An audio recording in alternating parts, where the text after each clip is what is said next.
Hello everyone and welcome to all of you in geography class। आपका वापस पुनः स्वागत है अपनी इस भूगोल की कक्षा में। हम लोगों ने पिछली क्लास के अंदर चर्चा कर रहे थे हम लोग मानव भूगोल के सिद्धांतों पर। हमने ये जाना था कि मानव भूगोल के जो सिद्धांत हैं उनको हम तीन भागों में बांट करके पढ़ते हैं। पहला सिद्धांत आता है जिसको कि हम कहते हैं क्रियाशीलता का सिद्धांत। इसके बारे में हम विस्तार से चर्चा कर चुके हैं अपनी पिछली क्लास के अंदर, क्रियाशीलता का सिद्धांत। और जो शेष दो सिद्धांत हैं जिनके अंदर पहला आता है वो आता है पार्थिव एकता का सिद्धांत, और दूसरा जो है वो है वातावरण समायोजन का सिद्धांत।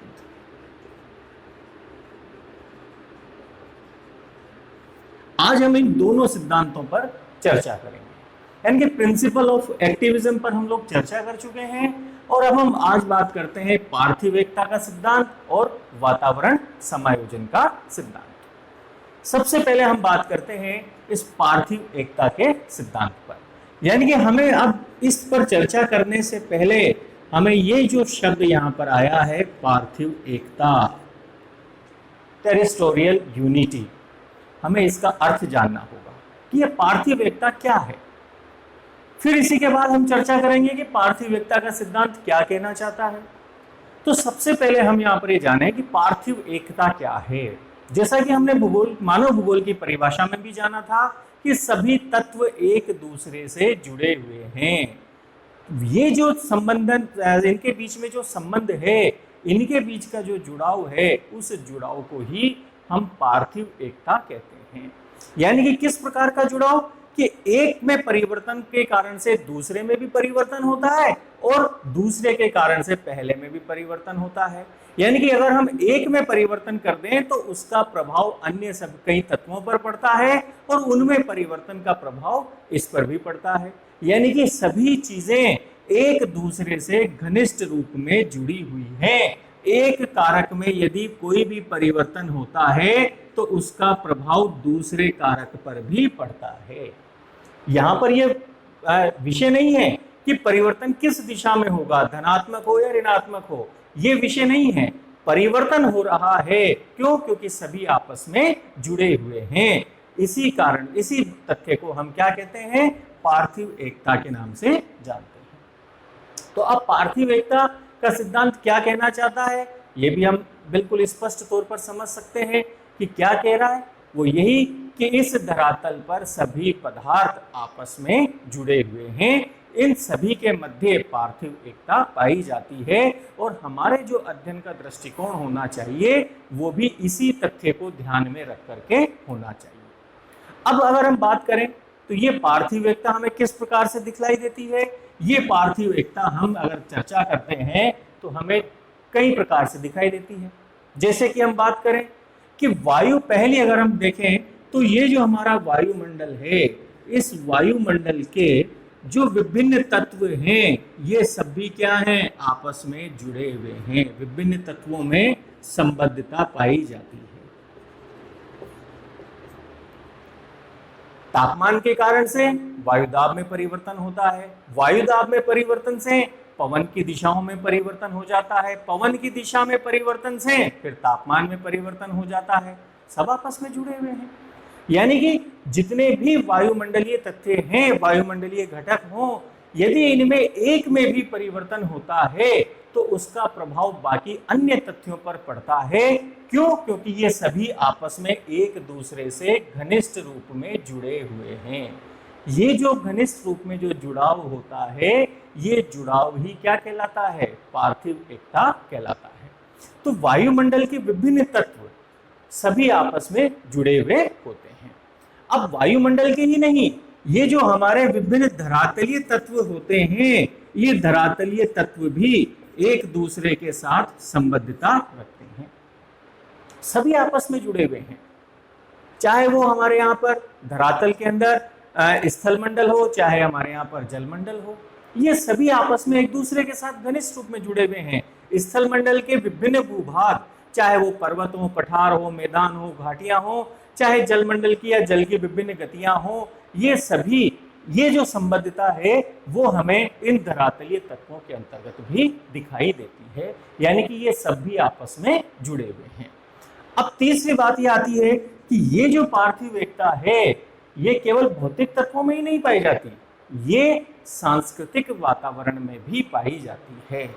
यानी कि भौतिक तत्वों के साथ साथ या भौतिक वातावरण के साथ साथ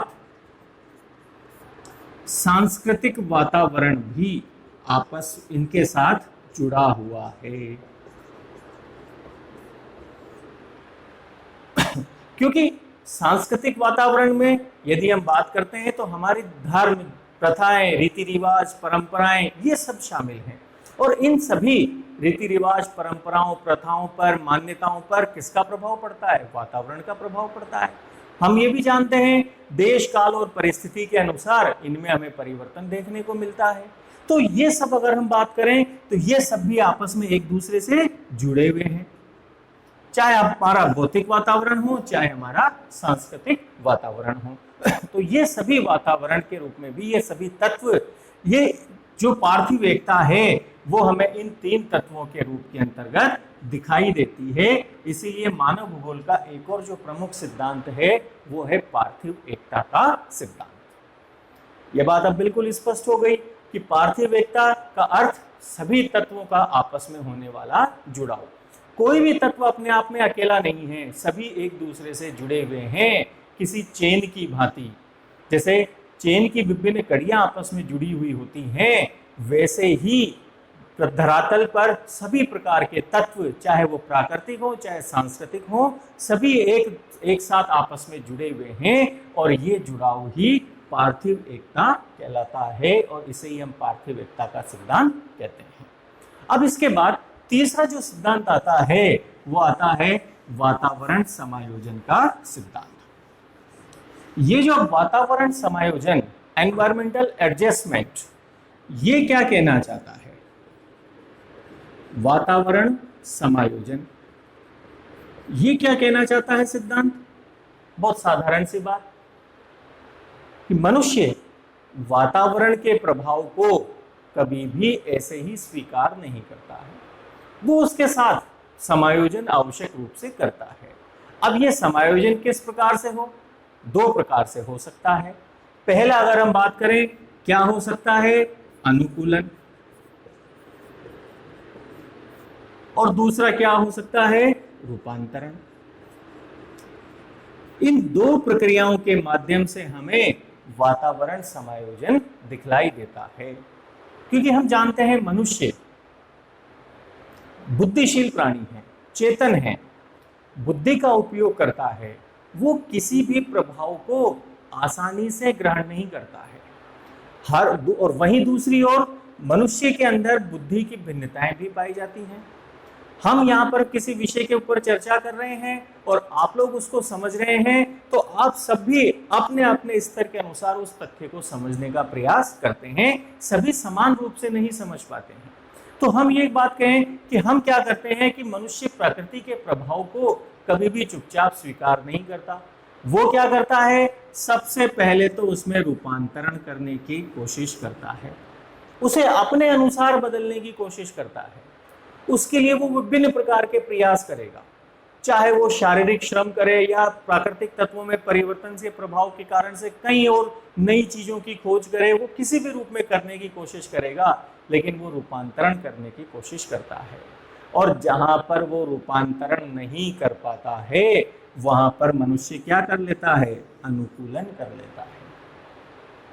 लेकिन इन दोनों में ही या तो वातावरण को अपने अनुसार ढालना या वातावरण के अनुसार अपने आप को ढाल लेना, वो ही क्या कहलाता है? वातावरण समायोजन का सिद्धांत कहलाता है।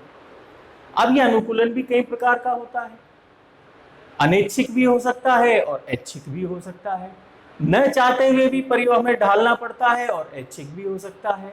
और रूपांतरण बाह्य भी हो सकता है और आंतरिक भी हो सकता है। केवल बाह्य रूपांतरण भी हम कर सकते हैं या आंतरिक रूपांतरण भी हमें इसके अंतर्गत दिखाई देता है। तो निष्कर्ष रूप में हम ये कह सकते हैं कि इन दोनों प्रक्रियाओं के माध्यम से हमें वातावरण समायोजन दिखलाई देता है। तो मानव भूगोल के ये जो 3 सिद्धांत हैं, क्या क्या है? नंबर 1 क्रियाशीलता का सिद्धांत, नंबर 2 पार्थिव एकता का सिद्धांत और नंबर 3 वातावरण समायोजन का सिद्धांत।